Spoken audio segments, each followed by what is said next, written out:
ازيكم عاملين ايه؟ يا رب تكونوا بخير. وصفة النهاردة بقى وصفة سريعة وسهلة، ما بتاخدش وقت خالص، وكل الاطفال والكبار بيحبوها.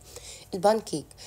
بصي، حرفيا طريقة سهلة ما بتاخدش منك 5 دقايق في التحضير، وتكوني بتاكليها على طول، مش هتاخد منك وقت خالص.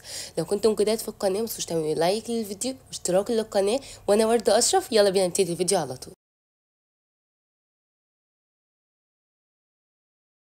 هجيب بولة بقى واحط فيه كوباية وربع حليب.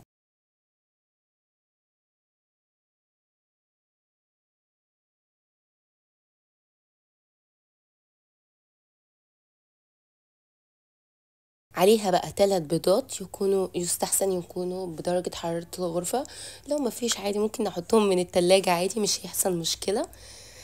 3 بيضات، اكسرهم كويس كده بقى، واخد بالي ما فيش اي قشرة مني تقع او حاجة، واقوم ضربهم كويس بالمضرب عشان احط بقية الخليط.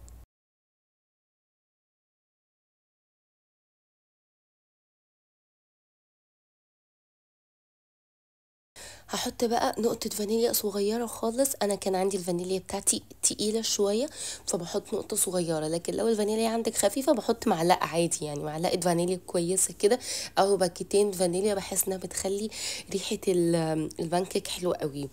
عليها معلقة بيكنج باودر، ومش هزود عن معلقة بيكنج باودر عشان بتعمل لسعة كده في الاكل لما بنزود البيكنج باودر، فهي معلقة واحدة بس.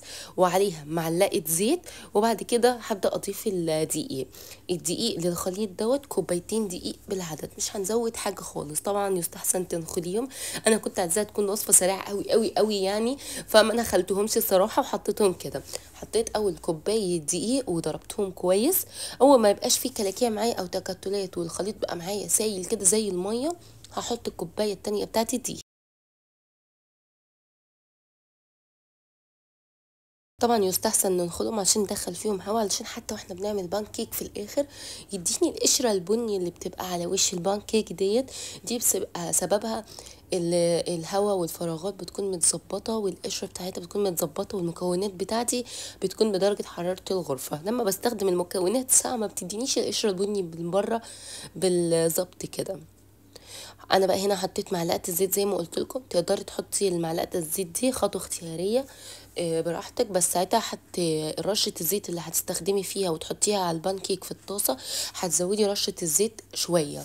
انا هنا علشان ببقى مش ضامنه ان انا هرش زيت كتير، يا دوبك رشه، ممكن احط اللي بعدها عليها على طول، فحطيت معلقه الزيت ديت. ده قوام الخليط بعد ما بيخلص. بجيب بقى ازازه عندي، بحط كمان رشه ملح علشان تعادل حلاوه السكر اللي انا حطاها، لان انا حطيت في الاول مع دي معلقه سكر، فعليها رشه ملح كمان قدامها، يعني زي ذره ملح صغيره كده تعادل بس حلاوه السكر. اي ازازه عندك بقى بتخرمي الغطا بتاعها من فوق، او تكون ازازه ليها بوز من فوق كده، اقدر انزل منها السائل على شكل دواير، اقدر اتحكم بيه بالشكل اللي انا عايزاه يعني. طاسه سخنه بقى واحط فيها رشه زيت كده، وانزل عليها بالدايره بتاعه البانكيك. اول ما احس اعرف مني انها اتظبطت، اول ما احس انها بقى فيها فقاعات من فوق صغيره كده، وانها زي خدت تشميع من فوق بسيطه، اقوم قلبيها. تقدري بقى تقدميها بشويه عسل حلوين كده، تقدري تاكليها بجبنه، تقدري تحطي عليها شوكليت او تزينيها. مثلا انا الصراحه ما كانش عندي الشوكليت، حطيت عليها صوص فراوله مع شويه بلو بيري كده، حرفيا كان طعمها خرافه.